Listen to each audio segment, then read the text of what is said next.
स्वागत है आपका विज्ञान वृक्ष पे, जो बीएससी के स्टूडेंट्स और एस्पायरिंग स्कॉलर्स के लिए ज्ञान और सफलता का एक अनोखा साथी है। हेलो एवरीवन, विज्ञान वृक्ष में आप सभी का एक बार फिर से स्वागत है। हम लोग ऑर्गेनो मेटेलिक कंपाउंड्स के मेटल एल्कीन कॉम्प्लेक्सेस पढ़ चुके थे। देन हम मूव किए थे मेटल एल्काइन कॉम्प्लेक्सेस में, जिसमें जाने के बाद हम लोगों ने सबसे पहले बेसिक मेटल एल्काइंस क्या होते हैं, एल्काइंस की ऑर्बिटल्स क्या होती, वो सब देखे थे, जो कि काफ़ी हद तक सिमिलर थी किससे, एल्कीन से। डिफ्रेंसिएशन क्या था वो भी लास्ट लेक्चर में हम डिस्कस किए हैं कि एल्कीन और एल्काइन के केस में क्या डिफरेंस होता है, जिसकी वजह से उनकी बॉन्डिंग वगैरह में भी डिफ्रेंसिएशन आता है।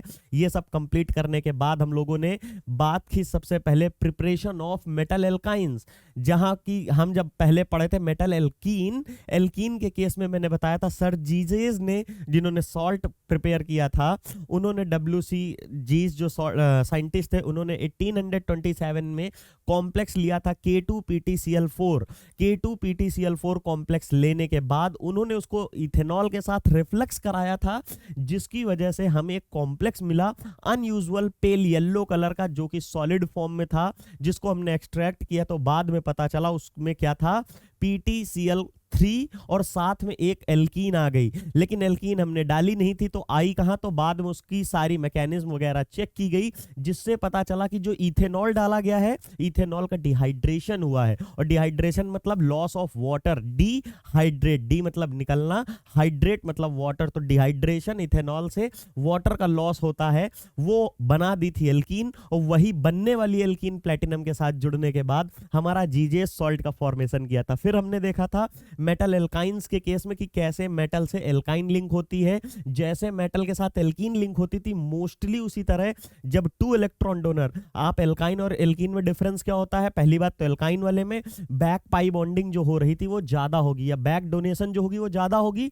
बिकॉज एल्कीन जो थी वो कम इलेक्ट्रोनिगेटिव था, उसका हाइब्रिडाइजेशन sp2 था, 33.3% उसमें s कैरेक्टर था। लेकिन एल्काइन के केस में हमारी इलेक्ट्रोनिगेटिविटी जो होती है वो 50% s ऑर्बिटल के होने से इंक्रीज हो जाती है। तो more the electronegative element more it's acceptance tendency, तो मेटल ज्यादा डोनेट करेगा और वो एक्सेप्ट ज्यादा करेगा। एक्सेप्ट ज्यादा करेगा तो मेटल और कार्बन का तो बॉन्ड ज्यादा ही स्ट्रांग होगा, लेकिन कार्बन और कार्बन का खुद का बॉन्ड ज्यादा वीक होगा in comparison to alkene. Alkene में थोड़ा टूटा था, पहले वन सिंगल सिग्मा बॉन्ड से तो कोई दिक्कत ही नहीं है, सेकंड पाई बॉन्ड जो एल्कीन में था तो वो 1 की जगह 0.5 हो गया था। सिमिलरली जब एल्कीन के केस में देख रहे थे तो एक सिग्मा, एक पाई, फिर दूसरा पाई, तो जो दूसरा पाई है वो वहां पे 0.5 टूटता है, यहाँ पे 0.5 नहीं टूटेगा। समझने के लिए आप कंसीडर कर सकते हैं कि नियरली 0.8 टूट जाएगा, और 0.8 टूटेगा तो बनेगा कहां,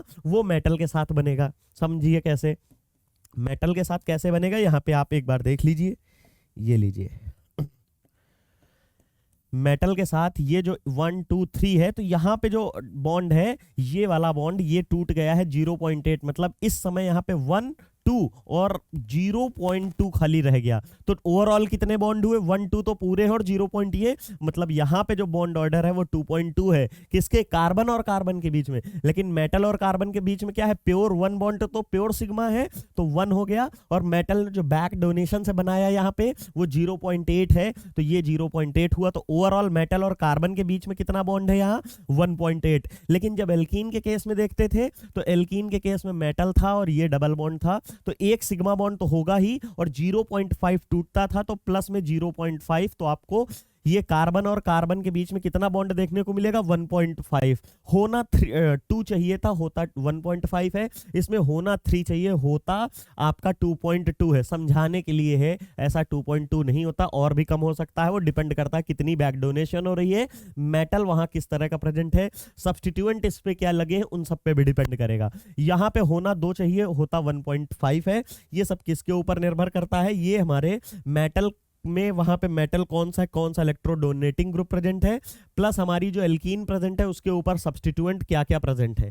तो ये हमने देख लिया। अब स्टार्ट करते हैं सिंथेसिस का सेकंड पार्ट। पहले केस में क्या देखा था कि एल्काइन को एक्ट कर रहे थे एल्कीन की तरह। मतलब होते तो उसके पास दो पाई बॉन्ड, मैंने बताया था कि एक ऐसे पैरेलल वाले और दूसरे जो परपेंडिकुलर उसी के था, एक आगे बोर्ड के एक पीछे। इस वाले कार्बन पे भी आधा लोब आगे आगे पीछे, और आगे आगे वाले लोब इंटरेक्ट करते थे और पीछे पीछे वाले लोब इंटरेक्ट करते थे, ये मैंने एक्सप्लेन किया था।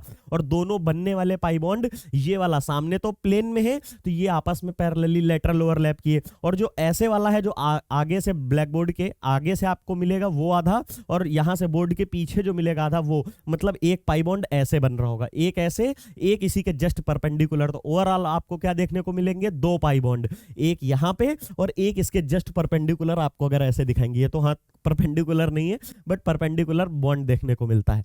सिमिलरली आज हम बात करेंगे जब मेटल 2 इलेक्ट्रॉन ना डोनेट कर 4 इलेक्ट्रॉन डोनेट करे, तो उस केस में क्या होगा, एल्काइन की तरह एक्ट करेगा। यहां पे हमारा है the 2 pi bonds of alkyne which are perpendicular to each other. सही बात है, अभी बताया।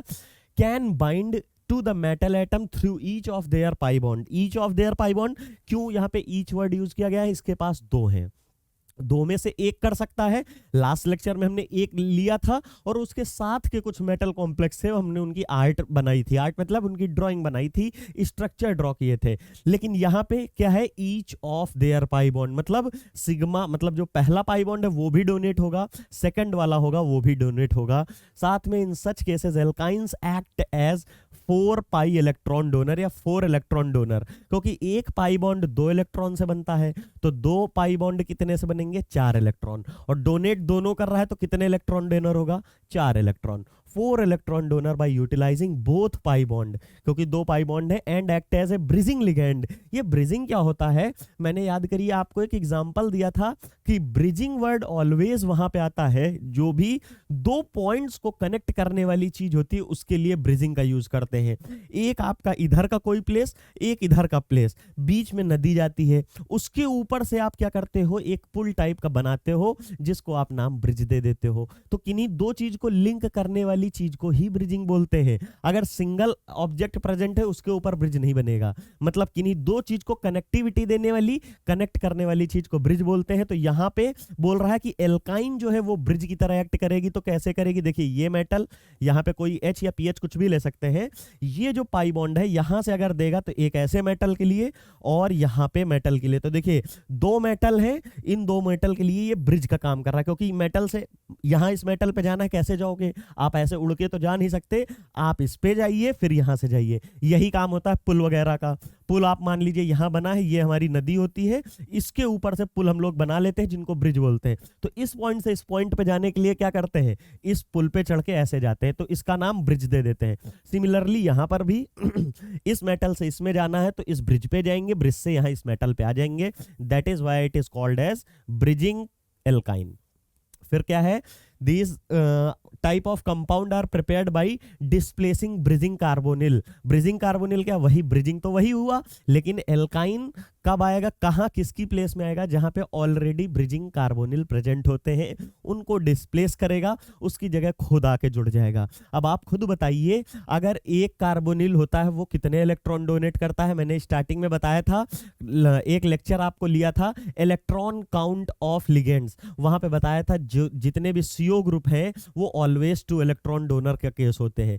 तो 2 इलेक्ट्रॉन डोनर है, लेकिन हम तो बात कर रहे हैं 4 इलेक्ट्रॉन एल्काइल के, तो 4 इलेक्ट्रॉन एल्काइन डोनेट करेगा तो कितने CO रिप्लेस करने पड़ेंगे, आपको 2 CO रिप्लेस करने पड़ेंगे। क्यों, क्योंकि एक CO का डोनेशन 2 इलेक्ट्रॉन, लेकिन हम 4 इलेक्ट्रॉन लेके कहीं जा रहे हैं तो हमें 4 इलेक्ट्रॉन निकालना पड़ेगा, दैट मींस 2 CO का रिमूव करना पड़ेगा। चलिए आपके सामने कॉम्प्लेक्स लिखा है, इससे आप देख सकते हैं कि कैसे होगा। यहाँ पे CO2 CO8 है, मतलब कोबाल्ट, इसको बोलोगे di cobalt octa carbonyl compound है। डाई कोबाल्ट क्यों, 2 कोबाल्ट है, 8 हमारे कार्बोनिल, इसलिए octa carbonyl, di cobalt octa carbonyl, और ये हमारी क्या है, एल्काइन है। अब यहां से हमने क्या बताया, जब भी एल्काइन, अब ये इसका स्ट्रक्चर क्या होता है, आप जब आगे चल के देखेंगे तो इसका जो स्ट्रक्चर होता है, ये CO और CO खुद जुड़े होते हैं, साथ में यहां से CO, यहां से CO, और 1 2 3 1 2 3,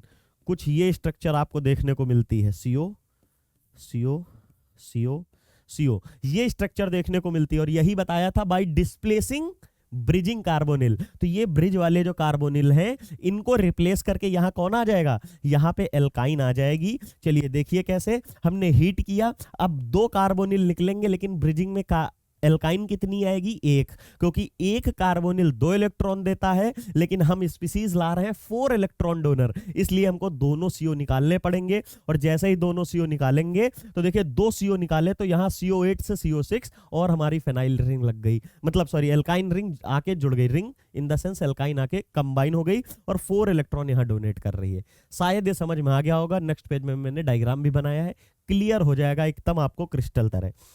यहाँ पे है Na2Cp, ये वाला अगर कॉम्प्लेक्स आप देखोगे तो इसमें भी वही चीज है, Na है, यहाँ पे Na है, साथ में CO ग्रुप लगा है, एक CO ग्रुप और दूसरा CO ग्रुप। अब बात आती है CP ग्रुप, तो एक CP ग्रुप यहाँ है। CP ग्रुप क्या है, ये लीजिए मैं ड्रॉ कर देता हूँ, साइक्लोपेंटाडाइएनाइन, और एक CP ग्रुप इसके ट्रांस में। ये स्ट्रक्चर ज्यादा स्टेबल होती क्योंकि ट्रांसफॉर्म है, रिपल्सन कम होगा। तो ये स्ट्रक्चर है, जैसे ही इसको आप हीट करोगे यहाँ पे, यहाँ इसमें भी हीट करोगे और बेंजीन डालोगे तो आपको क्या देखने को मिलेगा, जो भी ब्रिजिंग पे कार्बोनिल है, ब्रिजिंग वाले कार्बोनिल हमारे रिप्लेस होंगे और यहाँ पे क्या आएगा, यहाँ पे एल्काइन जुड़ जाएगी, वो भी 1, क्योंकि 2 CO निकलेंगे तो 4 इलेक्ट्रॉन की डेफिशिएंसी और एक एल्काइन आके 4 इलेक्ट्रॉन की डेफिशिएंसी पूरी कर देगी, क्योंकि वो अपने दोनों इलेक्ट्रॉन दे रही, दोनों पाई बॉन्ड दे रही है। चलिए इनके स्ट्रक्चर देखते हैं। ये सामने मैंने स्ट्रक्चर बना दिया है, यहाँ पे CO ग्रुप है, ये वही CO ग्रुप है, दिखा देता हूँ 1 मिनट। बेटर अंडरस्टैंडिंग आपको तब होगी जब इसको मैं रोटेट करके आपके सामने रखूंगा। देखिए ये हमारा है, यही तो CO भी हमने देखा था, एक CO ये है, एक CO हमारा ये है। अब ये दोनों CO हैं और यही हमने देखा था यहाँ पे। अब ये 2 CO क्या करेंगे, रिमूव हो गए और यहाँ पे इस CO की जगह पे क्या आ गया, एल्काइन आ गई, 4 इलेक्ट्रॉन डोनर जो थी। अब उसी तरह सिमिलरली निकिल और निकिल का कॉम्प्लेक्स वैसे ही है, CP वैसे ही है, लेकिन एक CO यहाँ था, एक CO यहाँ था, वो CO रिमूव हो गए और आके जुड़ कौन गया, ये जुड़ गई हमारी एल्काइन, जो कि 4 इलेक्ट्रॉन डोनर है। क्या है, ये 4 इलेक्ट्रॉन डोनर है, ये भी 4 इलेक्ट्रॉन डोनर है। तो 2 इलेक्ट्रॉन इसको देगी, 2 इलेक्ट्रॉन इसको एल्काइन देगी, ये वाली एल्काइन इसको 2 इलेक्ट्रॉन, 2 इलेक्ट्रॉन इसको देगी। सिंपल था, आपके सामने मैंने रखा।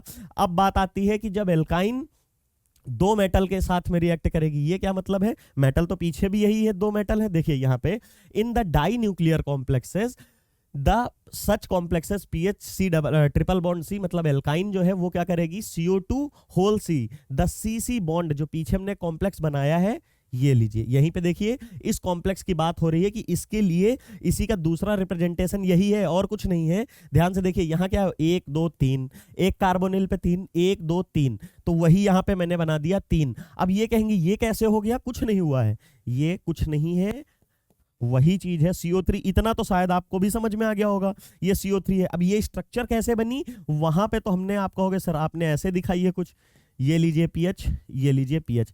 मैं बोल रहा हूं आपसे कि ये 4 इलेक्ट्रॉन डोनर है, मतलब 2 पाई इलेक्ट्रॉन एक कार्बोनिल को देगी और 2 इलेक्ट्रॉन एक कार्बोनिल को देगी। जैसे ही ऐसे हम बात करेंगे 2 इलेक्ट्रॉन देने के लिए, तो उस केस में ये वाला जो पाई बॉन्ड है ना, तो एक पाई बॉन्ड इसके लिए और एक पाई बॉन्ड इसके लिए, ये वाला यहां चला गया, एक ऊपर वाला यहां चला जाएगा। मतलब आपको ओवरऑल स्पीसीज क्या देखने को मिलेगी, यहां से अगर मैं बेटर बनाऊं बड़े से बॉन्ड थोड़ा, जिसमें आपको समझ में आ जाए कि ये स्ट्रक्चर कैसे बनाई गई है। कुछ खास नहीं है, बस हो सकता है आप में से कई बच्चों को कंफ्यूजन हो, तो लो मैं ड्रॉ कर दिया हूं, आपका कंफ्यूजन दूर हो जाएगा। ये तो स्ट्रक्चर आपको समझ में आ रही होगी। अब देखिए मैंने बोला ये कैसी स्पीसीज है, 4 इलेक्ट्रॉन डोनर। तो ये जो पाई बॉन्ड है, ये पाई बॉन्ड इसके साथ और जो ऊपर वाला पाई बॉन्ड है वो उसके साथ। 1 मिनट, ये वाला यहां से मान लीजिए ये वाला पाई बॉन्ड इसके साथ और जो ऊपर वाला पाई बॉन्ड है वो इसके साथ, कुछ ये बनाया गया, यही कॉम्प्लेक्स है। इस कार्बन से इधर जुड़ जाएगा, इस कार्बन से इधर जुड़ जाएगा, सिंपल सा फंडा है, आपके सामने है। इसके लिए बोल क्या रहा है, in the die nuclear complex ये bond alkyne ligand is even more elongated. याद करिए मैंने कहा था कि जब पहले वाले, इससे पहले कॉम्प्लेक्स में जब पढ़े थे, वहां पे कॉम्प्लेक्स क्या बना था हमारा, कॉम्प्लेक्स हमारा बना था PTCl2 और इसी में यहाँ पे 1 मिनट रुकिएगा, PTCl2 और साथ में याद करिए यहां पे हमने लिखा था पैरा CH3 C6H4, ये C6 था, H4 था और प्लेटिनम था, और साथ में कौन सा आया था एक ग्रुप, एक ग्रुप था टर्सरी ब्यूटाइल और C2, B2C2, इसी को ही तो बोलते हैं, मतलब B2C2 ये है, ये लीजिए टर्सरी ब्यूटाइल और टर्सरी ब्यूटाइल, इसी की रिएक्शन कराए थे तो ये हमको कंपाउंड मिला था। और इसका जब स्ट्रक्चर देखने गए थे तो ये बोला था कि इनकी बॉन्ड लेंथ का कुछ ऑर्डर लिखा था, और वहां पे आपको मैंने एक्सप्लेन किया था कि कितनी होनी चाहिए कितनी नहीं। अगर मैं फिर से एक बार बता देता हूं तो समझ लीजिए 1.54 एंगस्ट्रॉम सिंगल बॉन्ड की, 1.34 आर्मस्ट्रॉन्ग डबल बॉन्ड की, और 1.16 से लेके 1.2 आर्मस्ट्रॉन्ग ट्रिपल बॉन्ड की। लेकिन ये कह रहा है कि alkyne ligand is even more elongated. Alkyne ligand की बॉन्ड लेंथ वहां पे हम कितनी पढ़ लिए थे, ये तो हो गई थी इतनी, यहां पर हम अगर बात कर रहे थे ये इतनी होती, लेकिन जब हम देखे थे मेटल के साथ, जब मेटल के साथ जुड़ी हुई थी तो वहां पे हमें को देखने को मिली थी 124। देखिए ये लॉन्ग हो गई, इससे थोड़ा बढ़ गई जब ये किससे जुड़ी थी, मेटल से 2 इलेक्ट्रॉन डोनर थी। जब 2 इलेक्ट्रॉन डोनर थी तो कुछ आपको ये देखने को मिला यहां पर जब 2 इलेक्ट्रॉन डोनर थी तो आपको इतनी बॉन्ड लेंथ बढ़ी हुई मिली, होना 1.16 चाहिए, हो गई कितनी 1.24। लेकिन जब हम वही बात करते हैं डबल ट्रिपल बॉन्ड की, और ये जुड़ता है मेटल के साथ और एक और मेटल के साथ, इस स्टेज में इसकी और ज्यादा बॉन्ड लेंथ इंक्रीज हो जाती है, और कितनी हो जाती है, ये हो जाती है 1.32 आर्मस्ट्रॉन्ग, मतलब नियरली डबल बॉन्ड के पास तक पहुंच जाती है जब आपके दो मेटल के साथ लिंकिंग होती है। इसका रीजन क्या है, इसका रीजन ये है कि जो मेटल बैक डोनेट करता था, मेटल पाई की एल्कीन की एंटी बॉन्डिंग ऑर्बिटल, ये हमने बनाई थी ऐसे, यहां से जो 2 इलेक्ट्रॉन थे तो ये तो मेटल में जाते थे, ये एंटी बॉन्डिंग खाली होती थी, इसी में तो मेटल डोनेट करता था, इसी मेटल के डोनेट करने से ही बॉन्ड ऑर्डर डिक्रीज होता था। अब इमेजिन करिए जब एक के से डोनेट करने से कुछ डिक्रीज हुई, और सिमिलरली अगर वही मेटल 2-2 हो जाए तो 2-2 उसमें बैक डोनेट करेंगे, और बैक डोनेट 2 करेंगे तो और ज्यादा बॉन्ड ऑर्डर डिक्रीज होगा और बॉन्ड लेंथ और इंक्रीज होगी, क्योंकि हमें पता है bond strength is directly proportional to bond order, और bond order is inversely proportional to bond length. तो बॉन्ड ऑर्डर कम हो रहा है तो बॉन्ड लेंथ और बढ़ जाएगी। ये शायद आपको क्लियर समझ में आ गया होगा, यहां से आपको ये शायद ही क्लियर समझ में बहुत आसानी से आया होगा। ये मैंने बता दिया है, it is more adequate, the hydrocarbon ligand is very tightly bonded and compound is more adequately describe as tetrahedral cluster with CO2 C2 is a more rather than alkyne complex से डिडक्ट। देखिए ये क्या कहना चाह रहा है, जो line लिखी है इसका कहने का मतलब हमने कॉम्प्लेक्स क्या लिया है, बताइए। हमने कॉम्प्लेक्स एल्काइन लिया है। एल्काइन में क्या होता है, ट्रिपल बॉन्ड होते हैं, लेकिन टेट्राहेड्रल स्ट्रक्चर किसका बनता है, जिनका हाइब्रिडाइजेशन sp3 होता है। एल्काइन का क्या होता है, sp होता है। तो ये कहना क्या चाह रहा है, जब इस तरह की मेटल की बॉन्डिंग होती है, बैक डोनेशन होती है, तो ये एल्काइन नहीं रह जाता, sp हाइब्रिडाइजेशन नहीं बचता, ना ही sp2 बचता है, ये इतना ज्यादा इलोंगेट होने लगता है, ऐसा रिप्रेजेंट होता है और ऐसा दिखता है कि ये टेट्राहेड्रल ज्योमेट्री बना लिया। मतलब इसमें पाई नाम की कोई चीज ही नहीं बचती, चार के चारों बॉन्ड सिग्मा हो गए, क्योंकि हमें पता है जब चारों बॉन्ड सिग्मा होंगे तभी sp3 हाइब्रिडाइजेशन होगी। अगर 3 बॉन्ड सिग्मा 1 पाई तो sp2 हुआ, और 2 बॉन्ड हमारे सिग्मा और 2 पाई तो वो हमारा sp हाइब्रिडाइजेशन होता है। तो यहाँ पे इस स्ट्रक्चर में ध्यान से अगर आप देखेंगे, गौर से बिल्कुल देखिए, इस कार्बन सेंटर के लिए या इस कार्बन सेंटर के लिए एक सिग्मा बॉन्ड ये बना, एक सिग्मा बॉन्ड इसके लिए ये बना। आप किसके लिए जोड़ रहे हैं, चलिए हम इसके लिए देख लेते हैं, इस कार्बन सेंटर के लिए। तो एक सिग्मा बॉन्ड ये, फिर एक सिग्मा बॉन्ड हमारा ये, और एक सिग्मा बॉन्ड हमारा ये, और ये भी हमारा कैसा दिख रहा है, सिग्मा बॉन्ड है, ऐसा प्रतीत हो रहा है, ऐसा लग रहा है। मतलब कंप्लीटली तो सिग्मा बॉन्ड नहीं है, कंप्लीटली टेट्राहेड्रल नहीं है, मतलब 109 डिग्री 0.28 मिनट का तो बॉन्ड एंगल नहीं है, बट नियरली वहां तक चला गया है, क्योंकि पाई बॉन्ड जो थे, 2 पाई बॉन्ड थे, वो नियरली टूट चुके पूरी तरीके से, और वो कन्वर्ट हो रहे हैं मेटल के साथ सिग्मा बॉन्ड बनाने में। जो पाई बॉन्ड थे अब वो मेटल के साथ सिग्मा बॉन्ड बनाने लगे हैं। सिंपल से कॉन्सेप्ट है, ये आपके सामने लिखा है। चलिए नेक्स्ट हम देखते हैं। उससे पहले से हम बता दें आपको, विज्ञान वृक्ष आपके लिए एप्पल स्टोर और प्ले स्टोर पे फुल रिकॉर्डेड कोर्स लाया है बहुत ही लो प्राइजेस पे, जिसको आप परचेज करके अपनी तैयारियों को बूस्टअप कर सकते हैं। आप अपने ग्रेजुएशन का जो भी सिलेबस आप ऑल ओवर इंडिया किसी भी यूनिवर्सिटी में पढ़ते हो, तो विज्ञान वृक्ष ने सारी यूनिवर्सिटी का syllabus sequence wise pattern wise निकाल कर और उनका सीक्वेंस बनाकर अकॉर्डिंग टू यूनिवर्सिटी सिलेबस आपका कंटेंट तैयार किया है फुल रिकॉर्डेड फॉर्म में, जिसको आप परचेज कर सकते हैं। और बहुत ही वेल मैनर्ड एक्सप्लेन में सारे टॉपिक आपको दिए गए हैं रिकॉर्डेड फॉर्म में। साथ ही साथ में आपको आपकी यूनिवर्सिटी के जो भी प्रीवियस ईयर क्वेश्चन पेपर होते हैं, जिनके अकॉर्डिंग ही हमारे बार बार पेपर रिपीट होते रहते हैं। आप देखते हैं 5 to 10 ईयर्स के जो एग्जाम पेपर होते हैं, उन्हीं के बिहाफ पे ही मैक्सिमम क्वेश्चन आते हैं। तो वो जो प्रीवियस ईयर क्वेश्चन पेपर्स हैं, उनके क्वेश्चन की रिकॉर्डिंग आपको दी जाती है प्रीवियस ईयर की भी वीडियो फॉर्म में, जो कि आपको इजीली प्रोवाइडेड होगी। साथ ही साथ में जो हम कंटेंट पढ़ते हैं, तो उसको पीडीएफ जो होती है वो भी आपको प्रोवाइड की जाती है, जिससे आपको नोट्स बनाने की भी प्रॉब्लम नहीं होगी। आप उसको डाउनलोड करके प्रिंट आउट निकलवा लीजिए और वो जितना कंटेंट आपके पास रिटन फॉर्म में ऑलरेडी हो जाएगा। साथ ही साथ में आप में से कई बच्चे किसी सेंट्रल यूनिवर्सिटी या अच्छे कॉलेज से एमएससी करना चाहते होंगे, तो उनके लिए एग्जाम होता है सीयूईटी पीजी। और सीयूईटी पीजी एग्जाम देने के लिए आपको चाहिए एक बेहतरीन तैयारी, एक ओरिएंटेड तैयारी। मतलब ऐसा नहीं कि कोई टॉपिक बुक लेके बैठ गए तो पढ़ते रहे, नहीं, हर पोर्शन का एक एक्सटेंट तक जाना है। तो उसके लिए कंसाइज सिलेबस बनाया है विज्ञान वृक्ष ने, जो आप परचेस कर सकते हैं और अपनी तैयारियों को बूस्टअप कर सकते हैं। साथ ही साथ में आप में से कई बच्चों ने आईआईटी जाने का सपना देखा होगा, या आईआईटी जाने का सपना देख रहे होंगे एमएससी करने का, या कुछ भी आईआईटी से पढ़ने का। तो उन सपनों को साकार करने के लिए विज्ञान वृक्ष आपकी मदद करता है।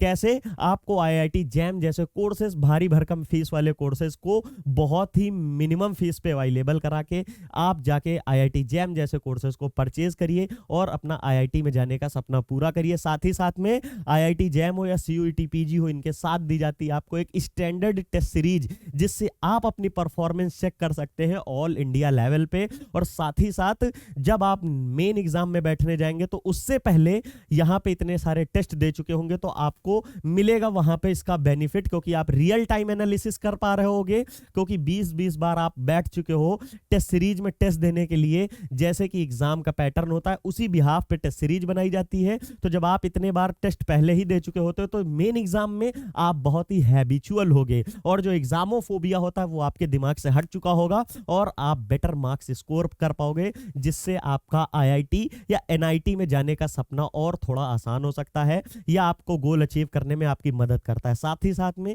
आप में से कई बच्चे एमएससी के फर्स्ट ईयर में या सेकेंड ईयर में होंगे, या हो सकता है मास्टर कंप्लीट हो गया हो, तो उनके लिए आईआईटी गेट और सीएसआईआर नेट जैसे इंपॉर्टेंट एग्जाम्स होते हैं, जिसके थ्रू आपको गवर्नमेंट जॉब मिलती है डायरेक्ट। आईआईटी गेट अगर क्वालिफाई करते हैं अच्छी रैंक से, तो आपको मिलती है डायरेक्ट गवर्नमेंट जॉब। वो भी गवर्नमेंट जॉब ऐसी वैसी जगहों पे नहीं, ऐसी जगह पे गवर्नमेंट जॉब जहां पे लोगों का जाने का सपना होता है। इसरो, डीआरडीओ, बार्क, ओएनजीसी, गेल, बेल जैसी पीएसयूज में आपको डायरेक्ट इंटरव्यू के बेस पे आपको एंट्री मिलती है एज ए गवर्नमेंट जॉब। साथ ही साथ में अगर आपकी बहुत अच्छी रैंक नहीं आ पाई, तो आप आईआईटी से एमटेक कर सकते हैं। लेकिन अगर मास्टर्स पहले किया हुआ है, तो आप आईआईटी से पीएचडी कर सकते हैं, जिसमें आपको मिलती है फेलोशिप। इवन आपको एमटेक में भी फेलोशिप मिलती है, but in comparison to PhD, MTech वाली जो स्कॉलरशिप होती है वो थोड़ा कम मिलती है। साथ ही साथ में आप में से कई बच्चों का पैशन होगा टीचिंग का, तो टीचिंग की लाइन में बढ़ने से सबसे पहले इंपॉर्टेंट एग्जाम होता है सीएसआईआर नेट क्रैक करना। तो अगर आपने सीएसआईआर नेट क्रैक किया है, या अगर आप पढ़ के सीएसआईआर नेट क्रैक करते हैं, तो आप इंडिया में किसी भी यूनिवर्सिटी, कॉलेज, रिसर्च इंस्टीट्यूट कहीं में भी जाके एज ए फैकल्टी और as a assistant professor join कर सकते हैं। साथ ही साथ सीएसआईआर नेट में अगर आपने जेआरएफ क्वालिफाई किया है, तो आप इंडिया में किसी भी यूनिवर्सिटी वगैरह में जाके, कॉलेज में जाके अपने आप को as a PhD student register कराइए, साथ में ही जेआरएफ पाइए। जेआरएफ क्या है? आपको कॉन्टिन्यूअस गवर्नमेंट ऑफ इंडिया की तरफ से 5 ईयर तक through out your PhD full support मिलता है गवर्नमेंट ऑफ इंडिया की तरफ से आपको एज ए स्कॉलरशिप। तो आप तुरंत जाइए प्ले स्टोर से, तुरंत ही विज्ञान वृक्ष ऐप डाउनलोड करके कोई भी कोर्स जो भी आपके अकॉर्डिंग आपके लिए हो, वो आप तुरंत अवेल करिए। Hurry up. चलिए देखते हैं थर्ड मेथड में हम लोग a number of alkyne complexes can be prepared with complexes of a platinum palladium and iridium. इस तरह के कॉम्प्लेक्स हम बनाते हैं प्लेटिनम पैलेडियम और इरिडियम के लिए भी। आपके सामने मैकेनिज्म लिखी है, ये क्या है पीटी और यहाँ पे लिखा है 4, ये 4 ऊपर नहीं इस जगह पे है, मतलब पीटी पीपीएच3 का होल 4। पीपीएच3 का होता है फॉस्फीन होता है, फॉस्फीन ये लीजिए पीपीएच, ये रहा पीपीएच और पीएच। पीएच क्या है फेनाइल है और कुछ थोड़ी है, फॉस्फोरस के ऊपर ये हमारी फेनाइल इस तरह लगी हुई है 3, इसी को बोला गया है फॉस्फीन लिगेंड।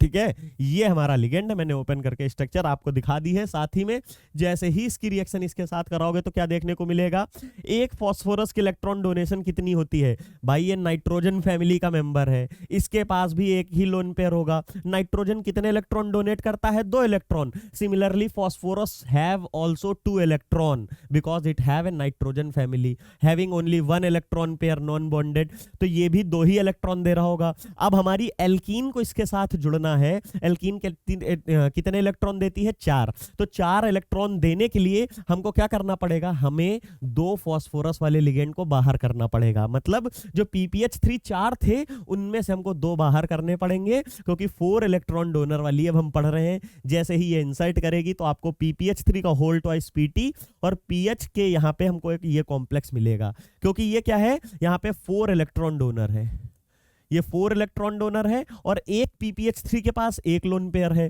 तो 2 ही इलेक्ट्रॉन हुए, तो मतलब एक को निकालेंगे तो काम नहीं चलेगा, 2 को निकालेंगे तब काम चलेगा। तो 2 पीपीएच3 बाहर करोगे तो पीपीएच3 का होल ट्वाइस, पहले 4 थे अब 2 हो गए क्योंकि 2 निकल गए और ये हमारी एल्काइन जुड़ गई, साथ में 2 पीपीएच3 बाहर चले गए। इसी का लिए बोला it has been noted that in these organometallic compounds the lengthening of the alkyne CC bond is so prominent that alkynes appear to act as a bidentate ligand. ये क्या है बाइडेंटेट लिगेंड, मैंने ही कोऑर्डिनेशन में आपको पढ़ाया है कि जब भी कोई मेटल के पास अगर कोई डोनेट करता है तो एक सेंटर से करे डोनेट तो वो क्या होता है, मोनोडेंटेट होता है। एक सेंटर एक ही, मतलब वहां पे एग्जांपल देता हूं, देखिए मेटल है और ये कार्बन है, यहां से डोनेट करे तो ये मोनोडेंटेट मेटल है, और ये यहां से कार्बन एक है और एक ये कार्बन है, ये करे तो क्या ये बाइडेंटेट, नहीं ये भी मोनोडेंट है, क्योंकि दोनों अलग अलग है। बाइडेंटेट का कहने का मतलब वही होता है जैसे हैप्टिसिटी होती थी, ये रहा, अब यहां से ये इसको डोनेट करे और ये वाला इसको डोनेट करे, मतलब एक ही लिगेंड के 2 एटम डोनेट करे तो वो बाइडेंटेट होंगे। याद करिए इथाइलिन डाइअमीन टेट्राएसिटेट, ये कॉम्प्लेक्स पढ़ते हैं, या ईडीटीए आप जिसको बोलते हो, तो ईडीटीए कितने इलेक्ट्रॉन डोनेट करता है, 6, और उसकी वहां पे डेंसिटी कितनी होती, 6, मतलब क्योंकि वो एक ही लिगेंड है पूरा, और डोनेट कितनी जगह से करता है, 6 से। मैं उसको दिखा देता हूं तो आपको समझ में आ जाएगा क्या होता है। ईडीटीए से इथाइलिन डाइअमीन, मतलब यहां पे ले लीजिए डाइअमीन टेट्राएसिटेट, ये लीजिए टेट्राएसिटेट, ये लीजिए CO और O नेगेटिव, यहाँ भी CO O नेगेटिव, यहाँ भी CO और O नेगेटिव। तो ये O नेगेटिव यहाँ से एक जगह से एक donor site, 2 donor site, 3 donor site, 4 donor site. आप कहेंगे 5वीं 6ठी कहाँ गई, तो आप भूल रहे होंगे नाइट्रोजन के लिए अभी बताया, नाइट्रोजन 2 इलेक्ट्रॉन पेयर डोनेट करता है 5 और ये 6, तो 6 जगह से डोनेट किया। और लिगेंड पूरा कॉम्प्लेक्स कैसा है, एक ही है, इसलिए कैसा हुआ, हेक्साडेंटेट। सिमिलरली बाइडेंटेट का कहने का मतलब है कि एक ऐसा कॉम्प्लेक्स जहां से हम लोग बात करते हैं, ये लीजिए C। अब ये कार्बन अगर किसी मेटल को डोनेट करे यहीं से ऐसे, तो ये कैसा है, बाइडेंटेट है, क्योंकि 2 सेंटर से डोनेट कर रहा है। जब तक पाई से डोनेट कर रहा था तब तक हम नहीं कुछ बोल रहे थे, लेकिन जब यहां इस तरह का मेटला साइक्लोप्रोपेन मॉडल, जो कि आपको पढ़ाया था कि एल्कीन के केस में 2 तरह के मॉडल होते, एक डीसीडी मॉडल जो कि पाई बॉन्ड से जब देता है तो डीसीडी मॉडल, और जब एल्काइन कुछ ऐसे बॉन्ड बनाता था इस टाइप में तो इस स्पीसीज को साइक्लोप्रोपेन, और मेटल प्रेजेंट है तो मेटला साइक्लोप्रोपेन मॉडल बोलते हैं। तो ये हमारा कैसा था, ये हमारा बाइडेंटेट की तरह एक्ट करता है। वही बता रहा है कि जब इस तरह के कॉम्प्लेक्सेस होते हैं तो वो बाइडेंटेट की तरह एक्ट करते हैं, उसका भी रीजन बताता हूं अभी आपको, तब तक ये पढ़िए। The carbon carbon bond length of alkyne is so long that it becomes consistent with bond length of 132 picometer या 1.32 आर्मस्ट्रॉन्ग।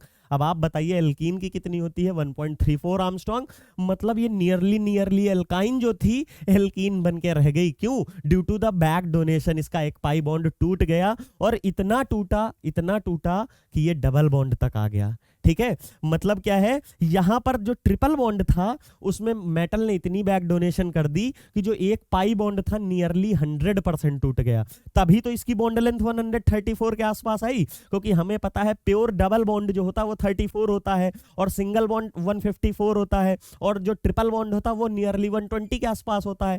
तो 120 से 134 जाने का मतलब है कि वो पूरी तरीके से टूट चुका है। तो वही चीज यहां पे है कि बैक बॉन्डिंग इतनी ज्यादा हुई कि यहां पे एक बॉन्ड तो नियरली टूट गया, नियरली पूरा टूट गया, हल्का सा रह गया। फिर क्या है, the bond angle of the PHC changes from 180 degree तो 140। मतलब ये जो यहां पे हमारा बॉन्ड एंगल है वो 140 रह जाता है।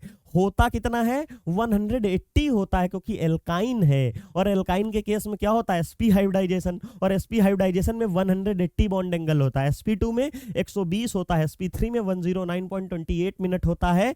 याद करिए जब हमने एक 2 इलेक्ट्रॉन डोनर सिस्टम पढ़ा था तो उस समय जो R ग्रुप था वो 163 ही पढ़ा था। जब 2 इलेक्ट्रॉन से डोनेशन करेगा तो बैक बॉन्डिंग इसमें कम होगी, बैक बॉन्डिंग नहीं बल्कि बैक डोनेशन बोलेंगे, मेटल इसमें कम बैक डोनेट करेगा। जब इससे दो मेटल जुड़ जाएंगे तो इधर से इसकी भी बैक डोनेशन, इसकी भी बैक डोनेशन, तो ये बॉन्ड एंगल जो पहले 163 हुआ था एक पाई बॉन्ड देने से, जब इससे पहले वाले लेक्चर में पढ़ा, अब इसमें 2 पाई बॉन्ड दे रहे हैं तो मतलब इसकी वैकेंसी यहां खाली, मेटल के पास इलेक्ट्रॉन डेंसिटी ज्यादा आ गई और ज्यादा आ गई तो ज्यादा बैक डोनेट करेगा, ज्यादा बैक डोनेट करेगा तो बैक डोनेशन ज्यादा होगी और ज्यादा बैक डोनेशन होगी तो ये बॉन्ड एंगल और इधर की तरफ शिफ्ट होगा और शिफ्ट होगा तो वो 140 के आसपास आ जाएगा। देख लीजिए यहां पे लिखा है और उसका रीजन और भी प्रूफ हो रहा है कि जो पहले हमारी बॉन्ड लेंथ, पहले यहां पे देखो लिखा था, ये वाली बॉन्ड लेंथ का यहाँ पे ऑर्डर लिखा है। लास्ट लेक्चर में जो बॉन्ड लेंथ आई थी वो कितनी आई थी, वो ये वाली आई थी, वो 124 आई थी। अब वही एल्काइन है लेकिन पहले 2 इलेक्ट्रॉन डोनर थी तो उसका बॉन्ड कम टूटा था, जो पाई बॉन्ड था कम टूटा था, तो होनी 120 से ही है लेकिन 124 तक ही हुई थी, थोड़ा पाई बॉन्ड टूटा, बॉन्ड लेंथ थोड़ी लंबी हुई। लेकिन जब 4 इलेक्ट्रॉन देने लगी तो उसका पूरा ही पाई बॉन्ड टूट गया और उसका कहां पहुंच गया, 132 तक पहुंच गया, मतलब nearly double bond. Triple bond से पूरा जो एक बॉन्ड था पूरी तरह से लगभग टूट गया और डबल बॉन्ड पे पहुंच गया, क्योंकि डबल बॉन्ड का ही तो है 134, तो ये था ट्रिपल बॉन्ड लेकिन बचा नहीं ट्रिपल बॉन्ड, हो कैसा गया, एज ए डबल बॉन्ड की तरह एक्ट कर रहा है। तो ये हमारा था यहाँ पे। चलिए हम नेक्स्ट देख लेते हैं कौन सा कंप्लीट किया है अपना, ये हमारा था। सामने हमारा जो कॉम्प्लेक्स है जो यहाँ पे जो बना है उसी का है, PT PPH3, 2 PPH3 है और जो एल्काइन है कुछ इस तरह होगा, यहाँ पे डाई एनायन के सिस्टम की तरह बनेगा। 140 डिग्री है और इसकी बॉन्ड लेंथ हमारी 132 आर्मस्ट्रांग है, जो कि नियरली डबल बॉन्ड के एक्यूरेट है ये ट्रिपल बॉन्ड एल्काइन, लेकिन बैक डोनेशन की वजह से टूट के 1.32 नियरली एल्कीन तक पहुंच जाती है।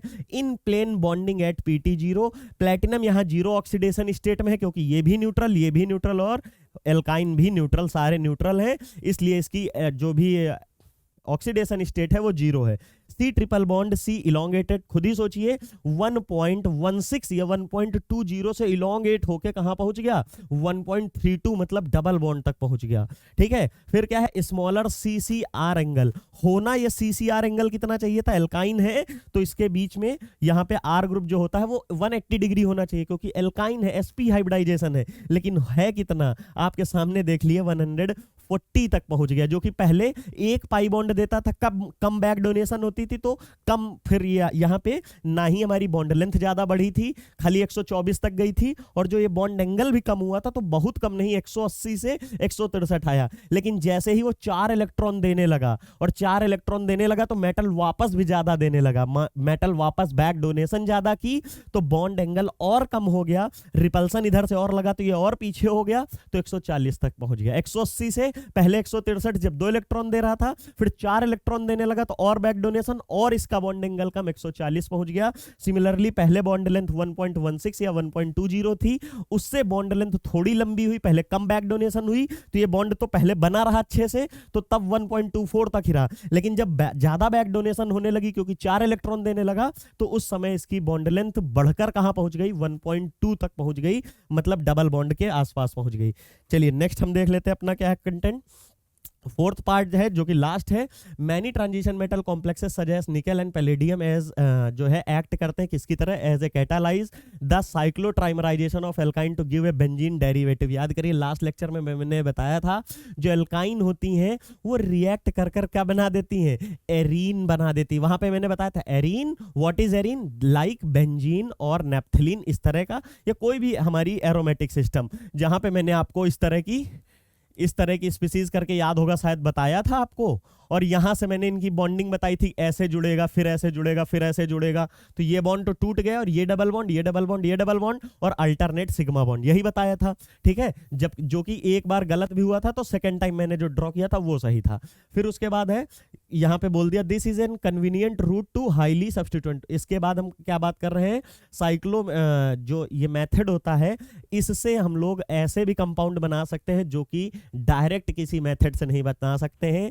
कैसे, for example the trimerisation of a diphenyl acetylene. Acetylene क्या होता है, C2H2, C triple bond CH triple bond CH, उसको एसिटाइलिन बोलते हैं। उसको हम क्या करेंगे, ट्राइमराइजेशन ऑफ डाइफेनाइल, मतलब हाइड्रोजन को रिप्लेस करो, पीएच लगाओ, हाइड्रोजन को रिप्लेस करो, पीएच लगाओ, तो pH C triple bond C pH, ये कंपाउंड है।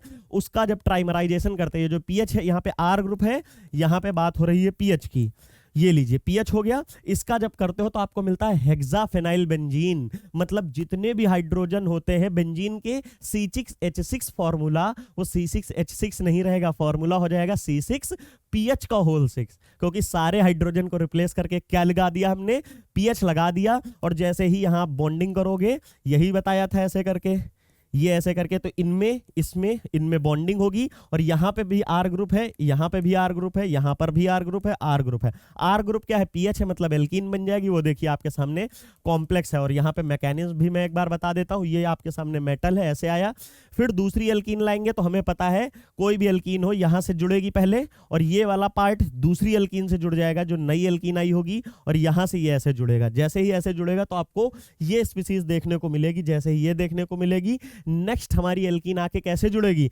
इस वाले बॉन्ड में इंसर्ट हो जाएगी, क्योंकि थोड़ी देर पहले, मतलब लास्ट लेक्चर में ही हमने देखा है कि alkyne have tendency of insertion reaction, और इंसर्शन रिएक्शन में मैंने बताया था यही चीज होता है। यहां पे आएगी, 3 बॉन्ड है, तो एक बॉन्ड तो टूट जाएगा, और जो टूटेगा इसका एक इलेक्ट्रॉन इससे बॉन्ड बनाएगा, इसका एक इलेक्ट्रॉन इससे बनाएगा। सिमिलरली ये रिएक्शन आपको देखने को मिल गई, और इनके ऊपर पीएच तो पहले से ही लगा है, तो आपको ये भी देखने को मिल जाएगा यहाँ पे ये। और यहाँ से बस क्या करना है हमें, रिडक्टिव एलिमिनेशन टाइप की जो रिएक्शन होती कुछ ऐसे, ये मेटल हमने बाहर निकाल दिया, तो यहाँ से बनने वाला एक इलेक्ट्रॉन कार्बन का, एक ये आपस में लिंक होके आपको ये बेंजीन दे देंगे, जो कि क्या है, सामने लिखा हुआ है हेक्साफेनाइल बेंजीन, C6 पीएच का होल 6। शायद ये आपको समझ में आ गया होगा। ये हमने पूरा कंप्लीट कॉन्सेप्ट देख लिया मेटल एल्काइंस का। इससे पहले हम लोगों ने डिटेल में पढ़ा था मेटल एल्कीन, जिसको आप अगर समझ गए होते तो मेटल एल्काइन भी समझना बहुत इंपॉर्टेंट। अगर आपने